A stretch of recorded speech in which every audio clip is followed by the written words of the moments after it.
You okay? You look a little frazzled. Just stupid telephone. I know, I tried calling the police earlier. The telephone is completely dead. It's not... Yeah, no, the telephone isn't working.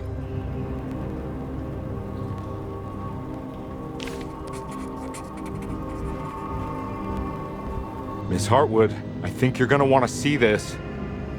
Is there something in the closet? Yeah, there is. You don't see the very obvious gate leading to whatever Jeremy's madness is serving up next? I don't understand. Are you making some kind of fashion metaphor?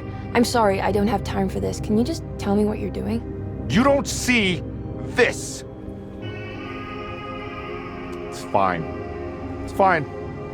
Catch you later. Are you going inside the closet? Yeah. Got a problem with that? No. Do what you think is right, detective. Sorry, I didn't mean to. Goodbye, Miss Hartwood.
What can be said about Jacob van Ostad without evoking contempt or apologia? The first piece of information is the obvious. He is not the explorer Jeremy idolized in his youth, but the figment of his imagination. If you want biographical facts, I am not the one to answer such questions. In the case of Jeremy, he is a guardian of imagination, or rather a persona appointed the role of containing a self-sabotaging mania. However useful Jacob once was, his loyalty to Jeremy has slowly been replaced by fanaticism. Like a firekeeper who has for decades been burnt by his own sacred flames, now does what he imagines the fire wants. Jeremy has lost all control over Jacob and suffers greatly because of him, but is admittedly also still invigorated by his labor. In the plainest of words, Jacob keeps Jeremy sick so he can remain Jeremy.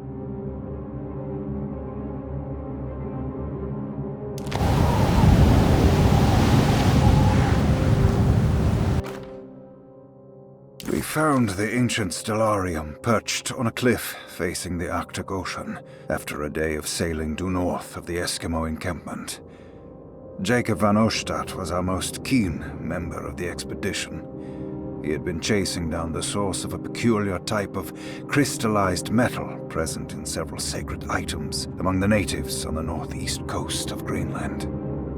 The site was a remarkable find for any explorer, and we were all enraptured in our search for enlightenment and meaning. The surviving architecture seemed almost unearthly in origin and astonishingly sophisticated. The metal Jacob was searching for was abundant, almost ubiquitous.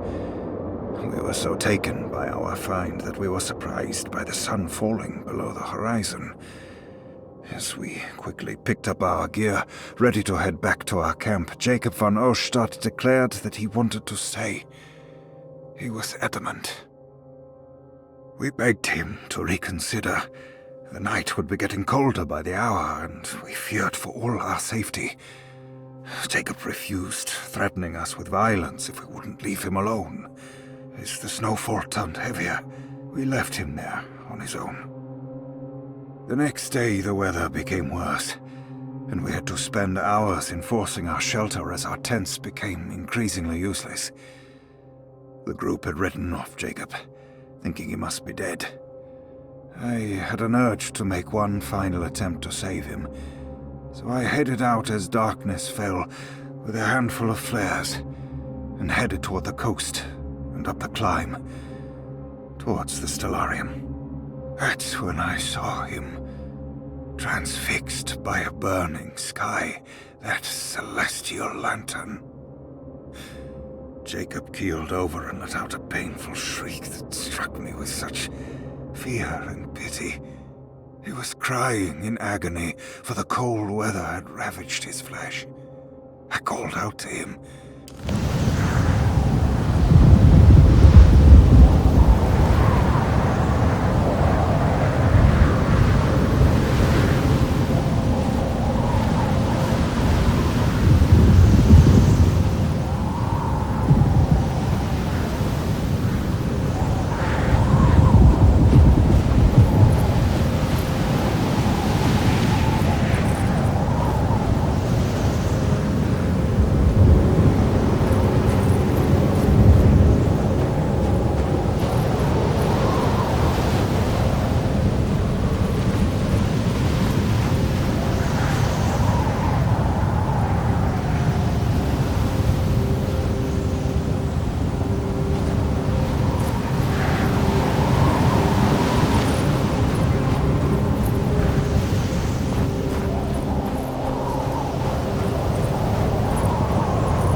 Hey, you! What are you doing here? What is this place?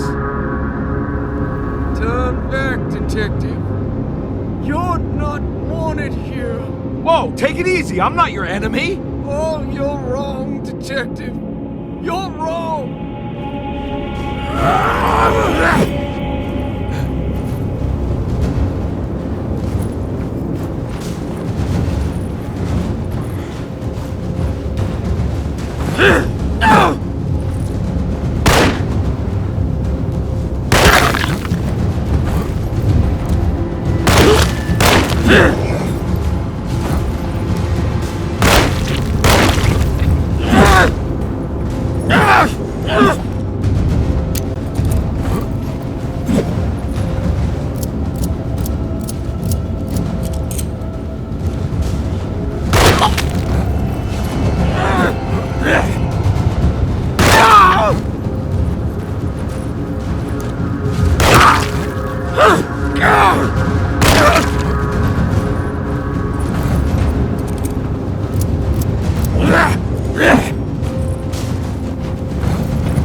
everything?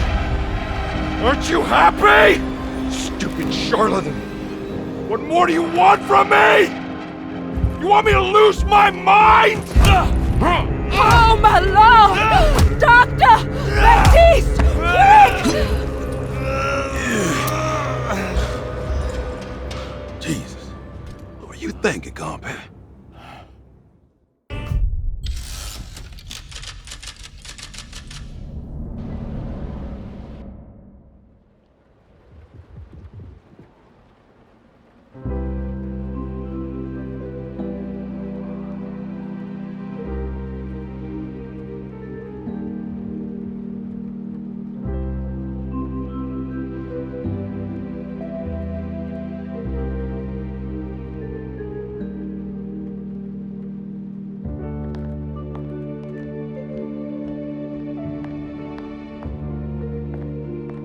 You awake? You are awake. Mr. Conby's up. Hey, buddy! I thought you'd be knocked out for the rest of the night. Come on out and join us, will you? I'll save you some gumbo. Good to have you back. You gave us all a good scare. What happened? You had a psychological breakdown. Sorry for manhandling you, but you were being violent, you see. You stabbed Jeremy and then punched Dr. Gray. Are they... okay? Jeremy's a little strange, but everything's back to normal. Really? All thanks to you, combat. You want to try standing up?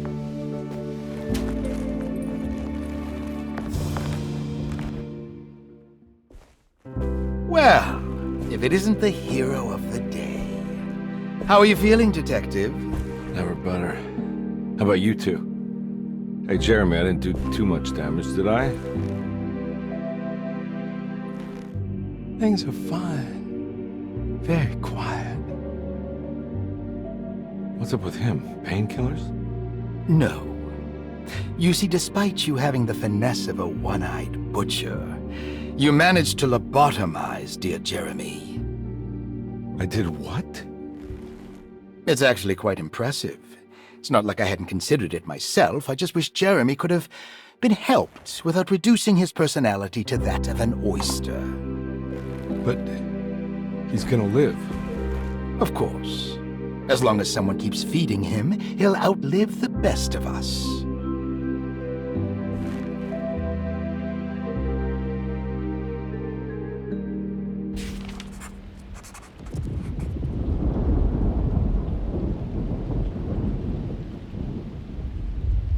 Does Emily know about Jeremy's condition?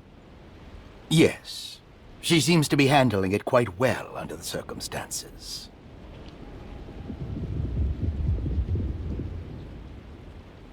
Does she still want to take Jeremy away from Derceto? I will have to insist that you do. This is not that kind of institution.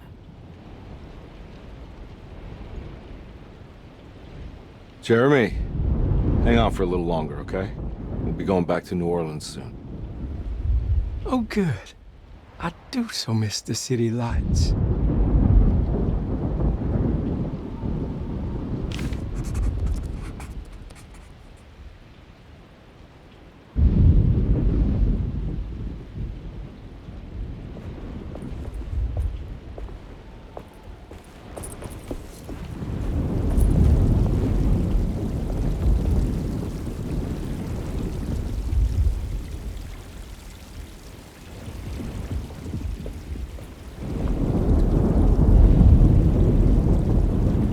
That is one impressive tree.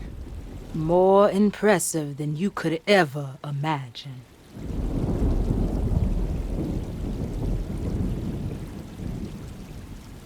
So how does this all work? You dance around chanting? For the ritual, I mean? Stay and find out, Detective. It might just do you good.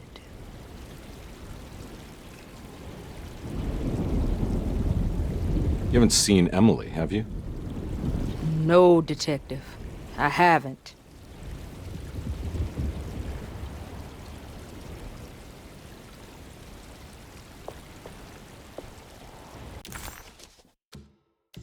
Case closed.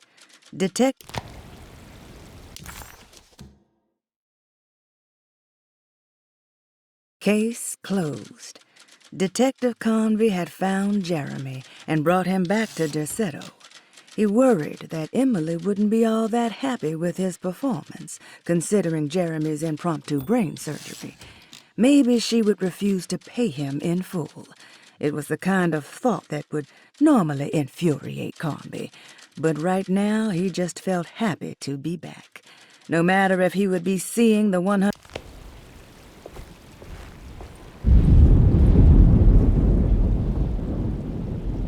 Hey, kid.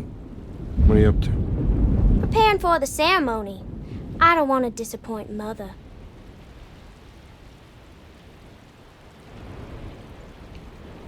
What's your part in this? I'm the Cabri Corn. It's very important. Only I can settle our debt.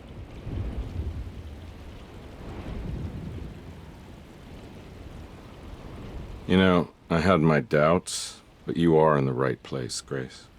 I think you might be right. For once.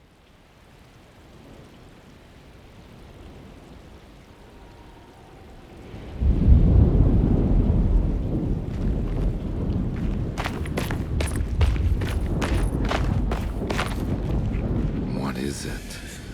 What do you want? Don't worry. I'll remember. You should have them.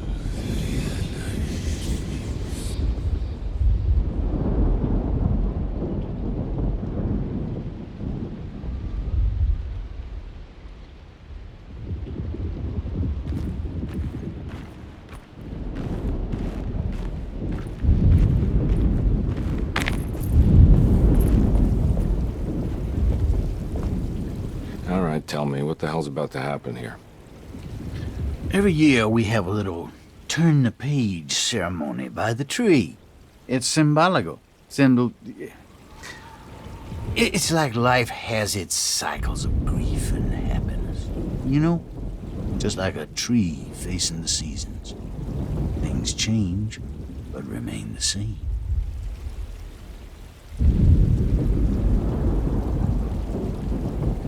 So this is basically New Year's Eve, but with a tree metaphor.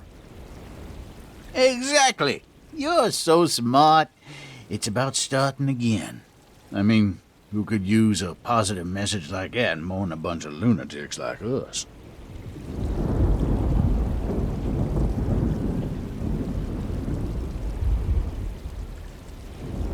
I get the feeling some of you think this year's gonna be special.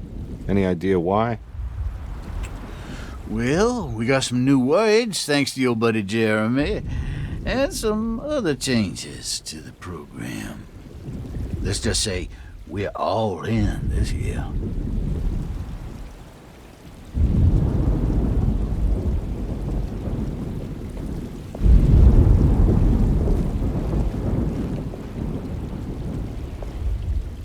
Good to see you back on your feet, Detective.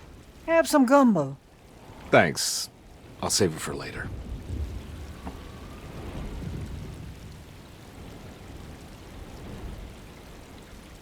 Seems like everyone's in a pretty good mood. The Eve of St. John is the most important date of the whole year. It's the only day when the black goat of the woods tends to her young.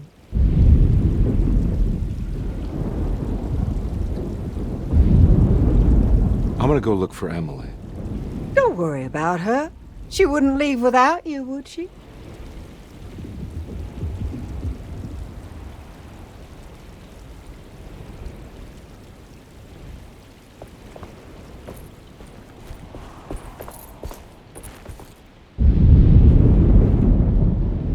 Hey, Ruth. Glad to see you made it back to Derceto. You too, Detective.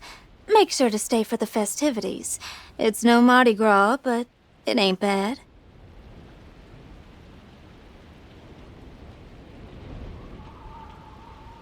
You seen Emily around? I saw her packing some things into that old jalopy you arrived in about an hour ago. I'm sure she hasn't given up on you yet.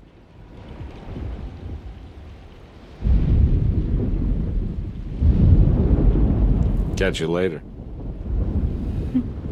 Looking forward to it, Detective.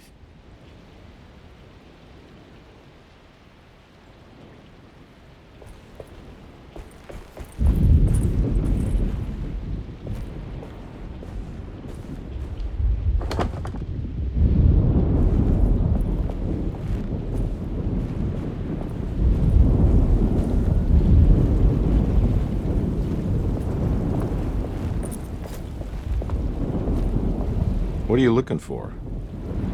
Just keeping an eye out for the storm. Radio says it could be a wild one. You don't know where Emily is, do you? She's packing some of Jeremy's things.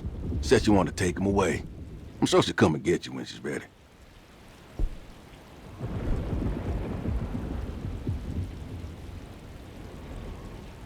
I should probably get a move on then. See you around, compare.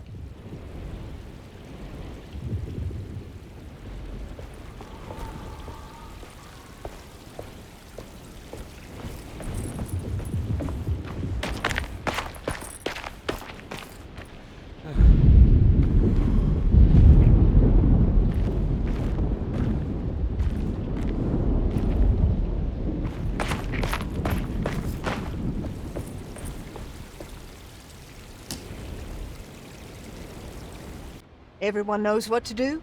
Y'all know the new words. Mrs. Thompson, we talked about this. I'm not sure everyone is comfortable. Doctor, I insist. This is important. We've waited for so long, Doctor. Let's just go with the old song. Not every change is an improvement. Boss, good or bad, you need to move forward. All in, Doc. Let's bet it all. But we don't know what we're dealing with. It'll be okay, Doctor. Better even.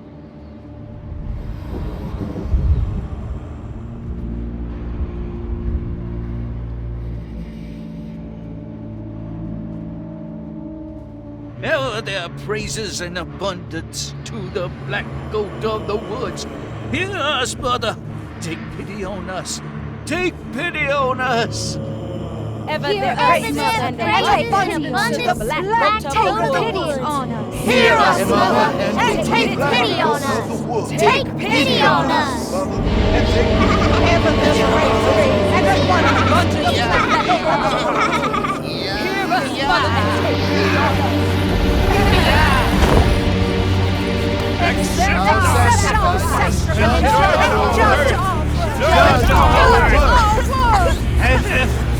Stop! Are you crazy? This here's what needs to happen, compare. Grace! Stop! Stop! Shoot the ground! Yeah! Shoot the ground! The black goat of the woods! Up in the ground! Yeah!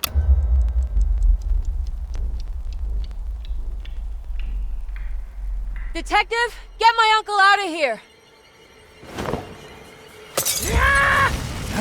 Jeremy, come with me! Get over here! Jeremy, come with me! Jeremy, come here! No! There has to be a sacrifice!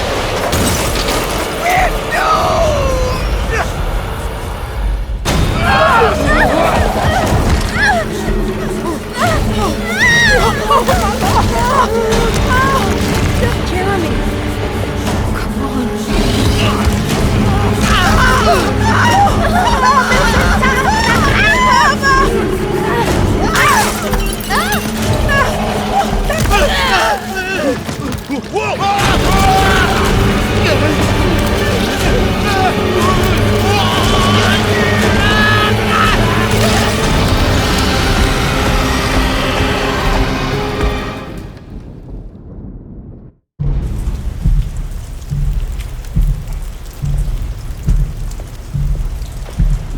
I can't let that monster leave Derceto. I have to stop it.